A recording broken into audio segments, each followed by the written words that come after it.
Hey everybody, this is a quick video in case you have a Sennheiser HE-1 and you need to do a hard reset to the factory default settings on it. This is going to delete all of the audio inputs and all of the outputs and restore them back to their factory default settings. You might want to do this for troubleshooting if you're having any issues with this unit not working right, or if you're just trying to set it up as a new device.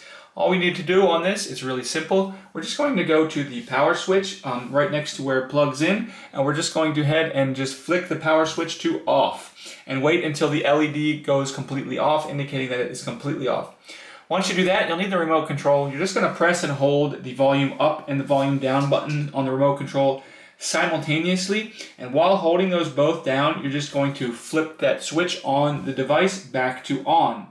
And then if you do this right, the status LED will flash green when you do this, and all of the settings will be restored to their factory defaults. Once the process is completed, the LED will light up in red, the HE-1 will switch off into standby, and then you can go ahead, turn it back on, and set it back up like a new device.